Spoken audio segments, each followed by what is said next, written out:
हिंदी भाषा परिवार में आप सभी प्यारे विद्यार्थियों का एक बार फिर से स्वागत है। आज की इस वीडियो में हम हल करने वाले हैं वे दिन भी क्या दिन थे अभ्यास के प्रश्न उत्तर। सबसे पहले पाठ को आप अच्छे से पढ़ चुके हैं, समझ चुके हैं। वे दिन भी क्या दिन थे, ये एक हमारी वैज्ञानिक कहानी है। वैज्ञानिक कहानी है और इसमें भविष्य के बारे में सोचकर ये कहानी लिखी गई है। इस कहानी में एक प्यारी सी बच्ची होती है कुम्मी, और कुम्मी अपनी डायरी में लिखती है। कौन सी तारीख लिखती है? 17 मई 2155। 2155 यानी कि अभी हमारा जो साल चल रहा है वो है 2021।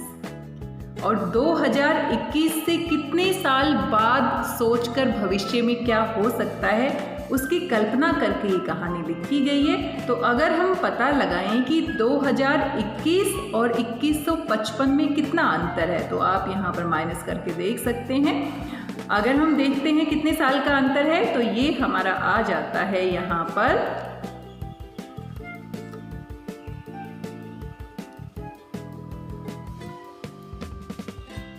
कितने साल का अंतर है? 134 साल का अंतर है। यानी कि 134 साल बाद भविष्य में क्या होने वाला है उसके बारे में सोचकर आज के समय में ये कहानी कोई बच्चा लिख रहा है, अपनी डायरी में इसके बारे में जानकारी दे रहा है। तो ये काल्पनिक कहानी है, वैज्ञानिक कहानी है, और किस किस तरीके से भविष्य में परिवर्तन हो सकते हैं, किस तरीके से चीज़ें बदल सकती हैं, इसके बारे में इस कहानी में बताया गया है। हम कहानी को अच्छे से पढ़ चुके हैं। अब आपने देखा है, आप अपने दादा दादी से, नाना नानी से बातचीत करते हैं तो वो अपने पुराने ज़माने की बातें आपको बताते हैं कि पहले चूल्हे पे खाना बनाते थे, आजकल गैस आ गई है।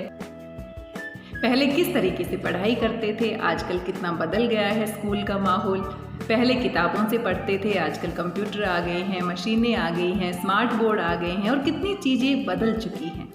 ऐसे ही आज के समय में हमें लगता है कि हम बहुत कुछ नया जानते हैं, लेकिन आगे आने वाले भविष्य में नई नई खोजें होने वाली है, नया नया तकनीकी विकास होने वाला है, और चीज़ों का रूप और पूरी तरह से परिवर्तित होने वाला है। आज इस कहानी के अभ्यास के प्रश्न उत्तर देखते हैं। आइए बिना देरी किए हुए देखते हैं कौन कौन से प्रश्न आपसे पूछे गए हैं और क्या क्या किस तरीके से हम इसके उत्तर दे सकते हैं। आइए देखते हैं। सबसे पहले आप देख सकते हैं सोचो। सबसे पहले जो प्रश्न है वो आपकी सोच के ऊपर आधारित है। सोचो, क्या सोचना है आपको? पाठ आप पढ़ चुके हैं, कहानी आप समझ चुके हैं, और सोचकर बताइए। सबसे पहला प्रश्न आपसे पूछा गया है, कुम्मी के हाथ में जो किताब आई थी वह कब छपी थी? अब कुम्मी जो है वो अपनी डायरी में 17 मई 2155 की तारीख डालती है। तो ये जो किताब छपी है, जो कुम्मी के हाथ में आई है, वो कब छपी होगी? वो वर्तमान समय में छपी होगी, इस समय में छपी होगी, क्योंकि इस कहानी में भविष्य के बारे में सोच के वर्तमान में इस कहानी को लिखा गया है। तो सवाल थोड़ा सा अलग है, लेकिन आप ध्यान से समझेंगे तो बड़ी आसानी से इसका उत्तर दे सकते हैं। कुम्मी के हाथ में जो किताब आई थी वह कब छपी होगी? वह इस जमाने में, इस समय में, वर्तमान समय में छपी होगी। इस तरीके से आप इस प्रश्न का उत्तर लिख लेंगे। आइए दूसरा प्रश्न देख लेते हैं। रोहित ने कहा था कितनी पुस्तकें बेकार जाती होंगी? कहानी जब हम पढ़ रहे थे तो रोहित, जो कि कुम्मी का दोस्त है, रोहित ने कहा था कितनी पुस्तकें बेकार जाती होंगी? एक बार पढ़ी और फिर बेकार हो गई। क्या सचमुच में ऐसा होता है? आपको क्या लगता है, क्या पुस्तकें बेकार जाती हैं? तो इस प्रश्न का उत्तर आपने सोचकर लिखना है। तो हम कह सकते हैं हाँ, कुछ पुस्तकें बेकार चली जाती हैं, एक बार पढ़ते हैं फिर कबाड़ी को दे देते हैं। लेकिन पूरी तरह से ये बात सही नहीं है। कुछ पुस्तकों को हम कितना संभाल कर रखते हैं। जो हमारी लाइब्रेरी होती हैं, पुस्तकालय होते हैं, उसमें कितनी पुरानी पुरानी पुस्तकों को संग्रह करके रखा जाता है, और कितनी पुरानी पुस्तकों को हम आज के ज़माने में भी पढ़ सकते हैं जो बहुत सालों पहले लिखी गई थी। तो ऐसा पूरी तरह से सही नहीं है, लेकिन हाँ, कुछ कुछ किताबों को एक बार ही पढ़ा जाता है, वो बेकार हो जाती हैं, लोग उनको कबाड़ी को दे देते हैं। लेकिन बहुत सारी किताबों को संभाल कर रखा जाता है, हम सालों साल उनको पढ़ सकते हैं, हमारी आगे आने वाली पीढ़ी भी पढ़ सकती है। तो इस तरीके से आप इस प्रश्न का उत्तर लिख सकते हैं। आइए तीसरा प्रश्न देख लेते हैं। और तीसरे प्रश्न में आपसे पूछा गया है कागज के पन्नों की किताब और टेलीविजन के पर्दे पर चलने वाली किताब। किताबें दो प्रकार की होती है, एक तो कागज के पन्नों पर छपाई करके बनाई जाती हैं, और कुछ आजकल स्मार्ट किताबें भी आ गई हैं, डिजिटल किताबें आ गई हैं, ऑनलाइन हम सब कुछ पढ़ सकते हैं। टेलीविज़न के पर्दे पर चलने वाली किताब, तुम इनमें से किसको पसंद करोगे और क्यों? तो अब ये आपको अपनी पसंद के बारे में बताना है कि दोनों तरह की जो किताबें होती हैं, एक तो कागज़ पर छपाई वाली किताबें होती हैं और एक होती हैं स्मार्ट किताबें होती हैं, ऑनलाइन किताबें होती हैं। तो आपको कौन सी ज़्यादा अच्छी लगती है? तो आप इस प्रश्न का उत्तर अपनी पसंद के हिसाब से लिख सकते हैं। हो सकता है आपको कागज़ के पन्नों की छपी हुई किताब ज़्यादा अच्छी लगती है। अगर वो अच्छी लगती है तो आप इस प्रकार से लिख सकते हैं, कागज़ के पन्नों की किताब हमें ज़्यादा पसंद आएगी, क्योंकि कागज़ के पन्नों की छपी हुई किताब को हम अपने पास रख सकते हैं, कभी भी उसको पढ़ सकते हैं। इस तरीके से जब हमारा मन करे तब हम उसको पढ़ सकते हैं। अगर किसी बच्चे को टेलीविज़न के पर्दे पर चलने वाली किताब पसंद आती है तो उसके बारे में वो लिख सकता है, टेलीविज़न के पर्दे पर चलने वाली किताब हमें ज़्यादा पसंद आएगी, क्योंकि उसको हम चलाकर देख सकते हैं, उससे आवाज़ भी आती है, हम सुन सकते हैं और इस तरीके से वो किताब ज़्यादा मज़ेदार लगती है। लेकिन एक बार चलाने के बाद दूसरी बार आप उसको अपने पास संभाल कर नहीं रख सकते हैं। आप ऑनलाइन ही उसे देख पाएंगे, आप ऑफलाइन अपने पास उसको संभाल कर नहीं रख सकते हैं। तो इस तरीके से जो भी आपको पसंद है उसी हिसाब से आपको अपने प्रश्न का उत्तर लिखना है।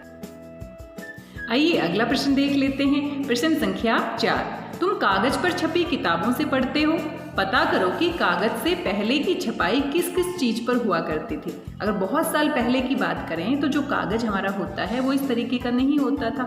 बहुत पहले अगर हम किताबों के सफ़र की बात करें तो पहले पेड़ के पत्तों के ऊपर छपाई की जाती थी। पेड़ के जो पत्ते होते हैं पत्तों के ऊपर छपाई की जाती थी।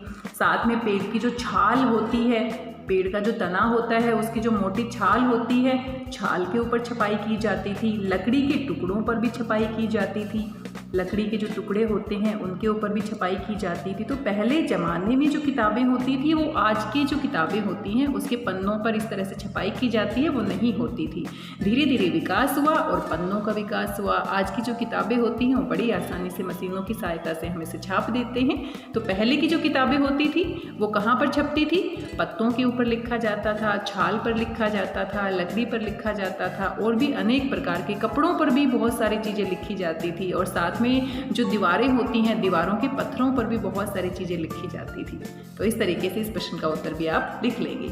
आइए अगला प्रश्न देख लेते हैं। तुम मशीन की मदद से पढ़ना चाहोगे या अध्यापक की मदद से?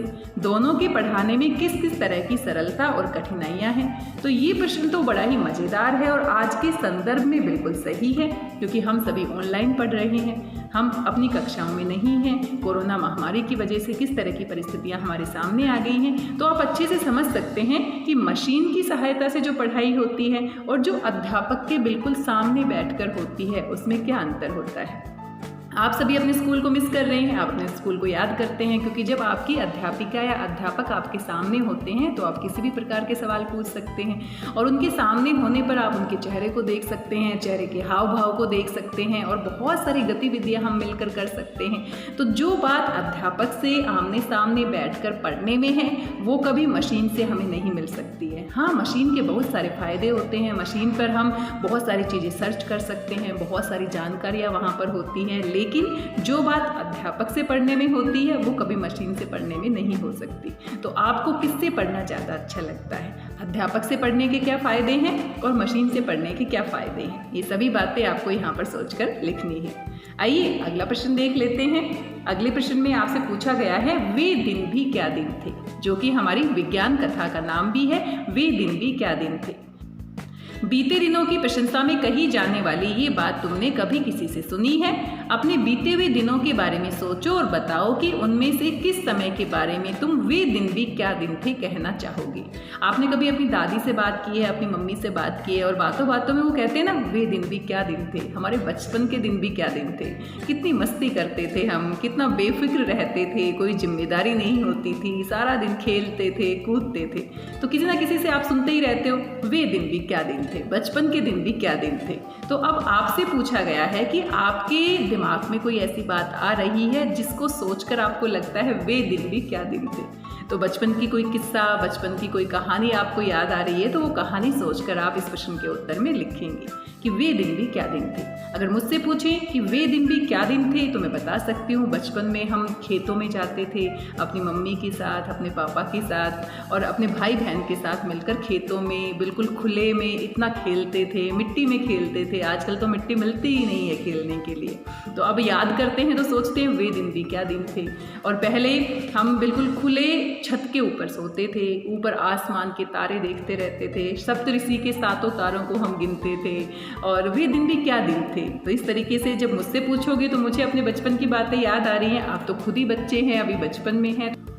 आपका भी कोई ऐसा किस्सा है, कोई छोटी कहानी है जिसको देखकर आपको लगता है वे दिन भी क्या दिन थे। अगर आप किसी अपने दोस्त के घर पर गए हैं, कहीं घूमने गए हैं, नाना नानी के घर गए हैं, तो वहाँ पर कोई ऐसा किस्सा हुआ है जिसको सोचकर आज भी आप कहते हैं वे दिन भी क्या दिन थे। तो उसके बारे में सभी बच्चे खुद से लिखेंगे। आइए आगे बढ़ जाते हैं। कल, आज और कल। कल यानी कि जो बीत चुका है, आज यानी कि जो चल रहा है, और कल यानी कि जो आने वाला है।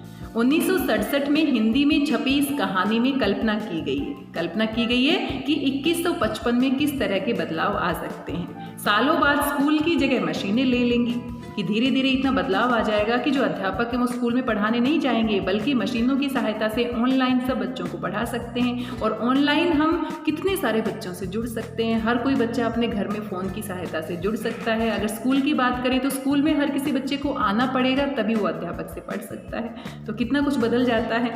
तुम भी कल्पना करो कि बहुत साल बाद ये चीज़ें कैसी होगी। अब आपको सोचकर लिखना है कि बहुत सालों के बाद भविष्य में इन चीज़ों का आकार प्रकार कैसे बदल जाएगा। जैसे कि पेन, अगर हम बहुत पहले भूतकाल की बात करें तो जो हमारे पेन होते थे ना, उसमें स्याही डाली जाती थी, ठीक है, और स्याही से लिखे जाते थे। आजकल जो पेन है वो कितने बदल गए हैं। पहले बहुत मोटे होते थे पेन, आजकल पतले पेन आने लग गए हैं, हर प्रकार के पेन आने लग गए हैं, यूज एंड थ्रो पेन आने लग गए हैं, और ग्लिटर्स पेन आते हैं, बहुत तरह के पेन आप देखते हैं। तो अगर हम भविष्य की बात करें तो भविष्य में पेन में क्या बदलाव हो सकता है। भविष्य में जो पेन होंगे हो सकता है वो लेजर की सहायता से चले, उनमें स्याही डालने की ज़रूरत ही ना हो, रिफिल डालने की ज़रूरत ही ना हो, उसमें लेजर लगा हो, ठीक है। और भी बहुत सारे तकनीकी विकास हो सकते हैं। घड़ी, अब घड़ी आप देख सकते हैं, पहले की जो घड़ी होती थी, आज की जो घड़ी है ऑटोमेटिक हो गई है। घड़ी में भी हम बहुत कुछ देख सकते हैं। घड़ी में भी एक तरह से कैलकुलेटर होता है, एक तरह से बहुत सारी चीज़ें दिखाई जाती हैं। पूरा का पूरा उसमें एक मशीन होती है जो इतनी बदल गई है। आगे भविष्य में हो सकता है घड़ी में और बहुत सारे बदलाव आ जाएं। टेलीफोन या मोबाइल आप देख सकते हैं, पहले जो मोबाइल होता था छोटा सा होता था, आजकल मोबाइल में कितना कुछ हम कर सकते हैं। स्मार्टफोन आ गए हैं, मोबाइल पतले होते जा रहे हैं, पहले थोड़े मोटे होते थे, आजकल बहुत पतले होते जा रहे हैं। कितना कुछ हम मोबाइल में कर सकते हैं। तो आगे भविष्य में और भी बदलाव आ जाते हैं। टेलीविज़न आप देख सकते हैं, एलईडी आ गए हैं, एलसीडी आ गए हैं, जिनको दीवार पर हम टांग सकते हैं, और भी पतले होते जा रहे हैं, और भी स्मार्ट होते जा रहे हैं। तो भविष्य में और ज़्यादा तकनीकी विकास की वजह से टेलीविज़न और पतले हो जाएंगे, और ज़्यादा बहुत सारी फीचर्स उसके अंदर आ जाएंगे, बहुत सारी चीज़ें हम उसमें देख सकते हैं। कोई और चीज़ जिसके बारे में तुम सोचना चाहो, कोई और चीज़ भी आप सोच सकते हैं जो आज जैसी दिखाई देती है कुछ सालों के बाद बहुत बदल जाएगी। जैसे कि रसोई घर का सामान आप देख सकते हैं। रसोई घर में कितनी सारी चीज़ें हैं जो पहले ज़माने में सारे मसाले हाथों से पीसे जाते थे, आजकल मिक्सी से पीसते हैं, जूसर से हम जूस निकाल सकते हैं, और बहुत सारी ऐसी माइक्रोवेव में हम खाना गर्म कर सकते हैं, फ्रिज में हम खाना ठंडा कर सकते हैं, और आगे और भी बहुत सारा तकनीकी विकास हो जाएगा। रोबोट की सहायता से खाना बनवा सकते हैं, और भी बहुत सारे बदलाव आ सकते हैं। तो आपने सोचना है, और क्या क्या बदलाव आप सोच रहे हैं उनको सोचकर आपने लिखना है। आइए दूसरा प्रश्न देख लेते हैं। नीचे कुछ वस्तुओं के नाम दिए गए हैं, बड़ों से पूछकर पता करो कि 20 साल पहले इनकी क्या कीमत थी और अब इनका कितना दाम है। अगर हम आलू की बात करें तो 20 साल पहले अपने दादा दादी से, मम्मी पापा से पूछना, 20 साल पहले जो हमारे आलू होते थे वो 1 से 2 रुपए किलो आपको बड़ी आराम से मिल जाते थे। 1 से 2 रुपए किलो हमारे मिल जाते थे।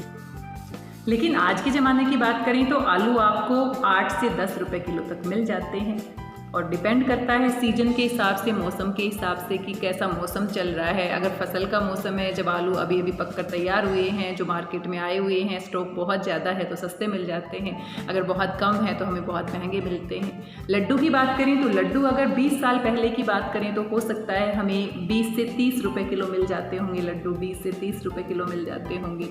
आजकल आप देख सकते हैं 80 से 100 रुपये किलो आपके लड्डू मिल सकते हैं। 80 से 100 रुपये किलो आपके लड्डू मिल सकते हैं, और वो निर्भर करते हैं कि लड्डू आप बेसन के खरीद रहे हैं, नारियल के खरीद रहे हैं, गोंद के खरीद रहे हैं, किसके खरीद रहे हैं। अगर और हम देखें शक्कर, तो शक्कर आप देख सकते हैं आजकल जो शक्कर है वो हमारी 30 से 40 रुपए किलो मिलती है, लेकिन पहले ज़माने की बात करें तो हो सकता है 4 से 5 रुपए किलो आपको शक्कर मिल जाए। दाल भी आप देख सकते हैं आजकल 40 से 50 रुपए किलो, या फिर और अच्छी क्वालिटी की आप लेते हैं तो और भी महंगी हो सकती है। पहले ज़माने में हो सकता है 9 से 10 रुपए किलो या 10 से 15 रुपए किलो आपकी दाल मिल जाती होगी। चावल आप देख सकते हैं, चावल की भी अलग अलग क्वालिटी आती है, वैरायटी आती है, लेकिन पहले ज़माने में हो सकता है 20 से 30 रुपए किलो आपको चावल मिल जाते हो, या इससे भी सस्ते हो सकते हैं।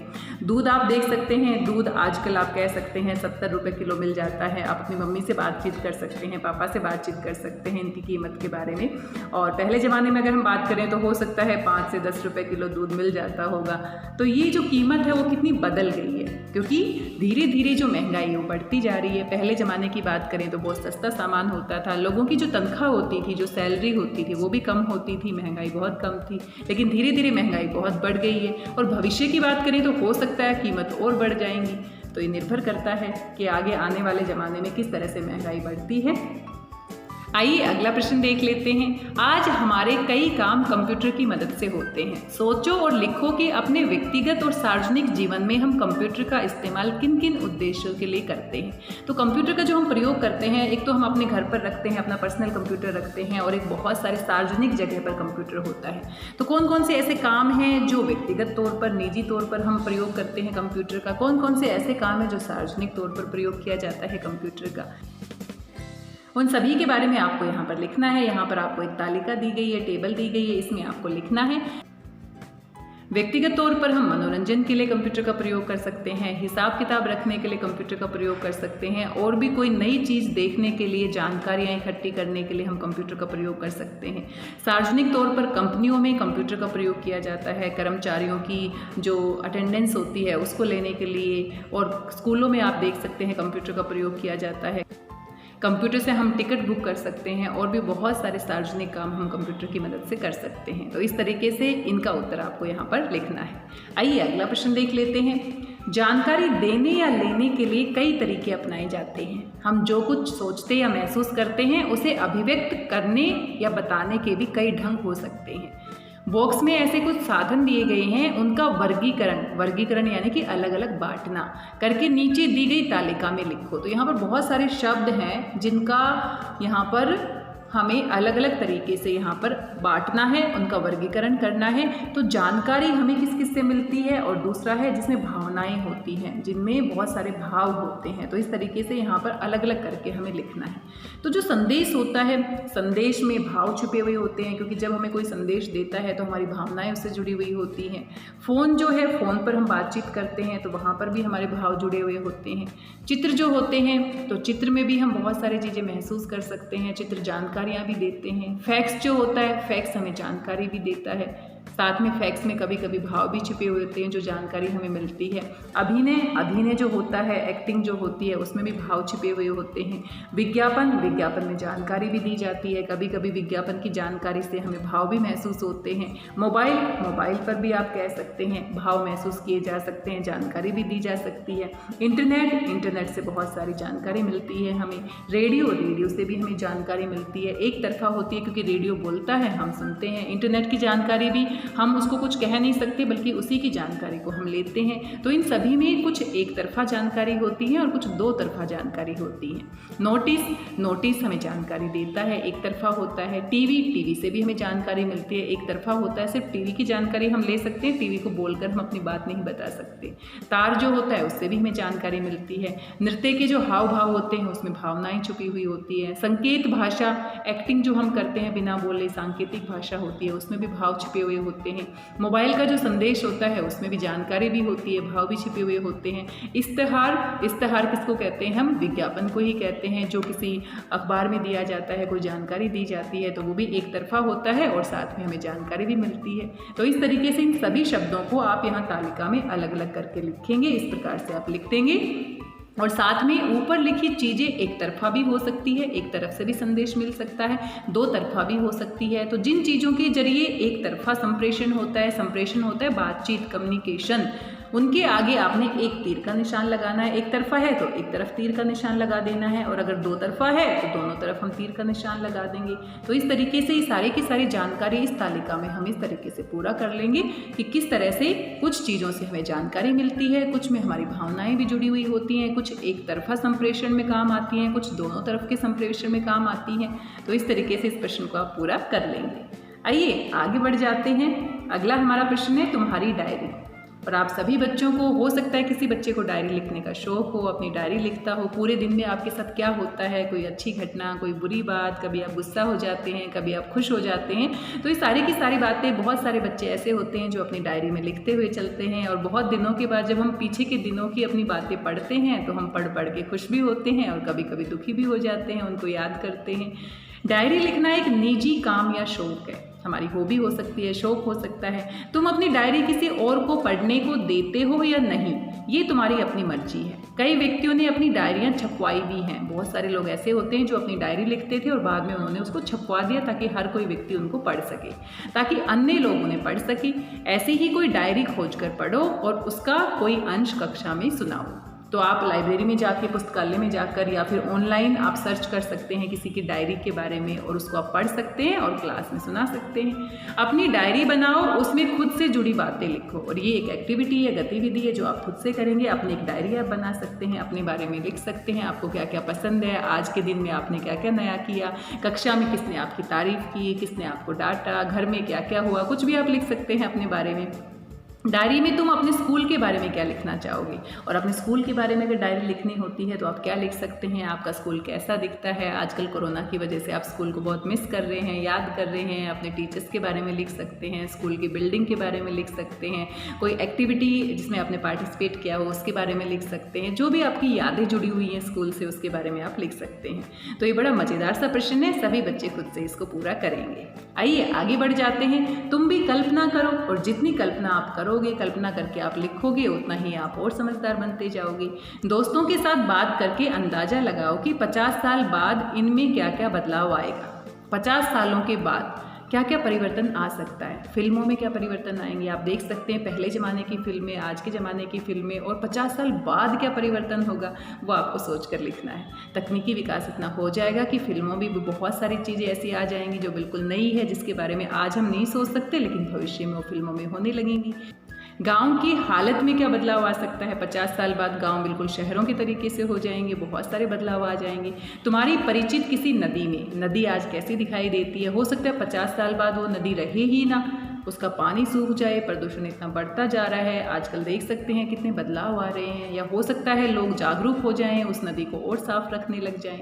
स्कूल में किस तरह के बदलाव आ सकते हैं, 50 साल बाद की बात की जा रही है, तो कितना कुछ बदल सकता है, ये आपने सोचना है, अपनी कल्पना से सोचकर लिखना है। आइए अगला प्रश्न भी देख लेते हैं। था, है और होगा, तो तीनों कालों के बारे में यहाँ पर बात की गई। था यानी कि भूतकाल में था, है यानी कि वर्तमान में, होगा यानी कि भविष्य में। असीमोव की कहानी, जो हमारे लेखक हैं इस कहानी के, वो क्या है, असीमोव। असीमोव की कहानी 2155 यानी भविष्य में आने वाले समय के बारे में है। फिर भी कहानी में थे शब्द का प्रयोग किया गया है, जो बीते समय के बारे में बताता है। जैसे हम अपने भूतकाल के बारे में बात करते हैं तो हम कहते हैं मैं खाना खाता था, मैं स्कूल जाता था। ऐसा क्यों है? क्योंकि भविष्य के बारे में सोचकर ये कहानी लिखी गई है। जब हम भविष्य के बारे में सोचेंगे तो पीछे की बातों के लिए हम क्या प्रयोग करेंगे, थे प्रयोग करेंगे। तो थे शब्द का प्रयोग भूतकाल की घटनाओं को बताने के लिए किया गया है। दूसरा प्रश्न है, जब मुझे बहुत डर लगा था, मैं जब छोटा था, इस शीर्षक से जुड़े किसी अनुभव का वर्णन करो। अब आपको याद करना है अपने बचपन की बातें, अपने भूतकाल की बातें, कि जब मुझे बहुत डर लगा था। ऐसा कोई किस्सा आपको याद है, ऐसी कोई कहानी याद है जब आप बहुत डर गए थे, या फिर जब मैं छोटा था, मैं जब छोटा था तो मैं क्या क्या करता था। तो ये भी मज़ेदार सा प्रश्न है। सभी बच्चे, अब आप खुद ही जानते हैं अपने बारे में, मैं तो आपके बचपन के बारे में नहीं जानती हूँ, तो आप खुद से इस प्रश्न का उत्तर लिखेंगे। ख भाग में आपसे पूछा गया है, तुम्हें मैं शीर्षक से एक अनुच्छेद लिखना है। अनुच्छेद यानी कुछ पंक्तियाँ आपको लिखनी है अपने अपने स्वभाव, अच्छाइयों, कमियों, पसंद नापसंद के बारे में सोचो और लिखो।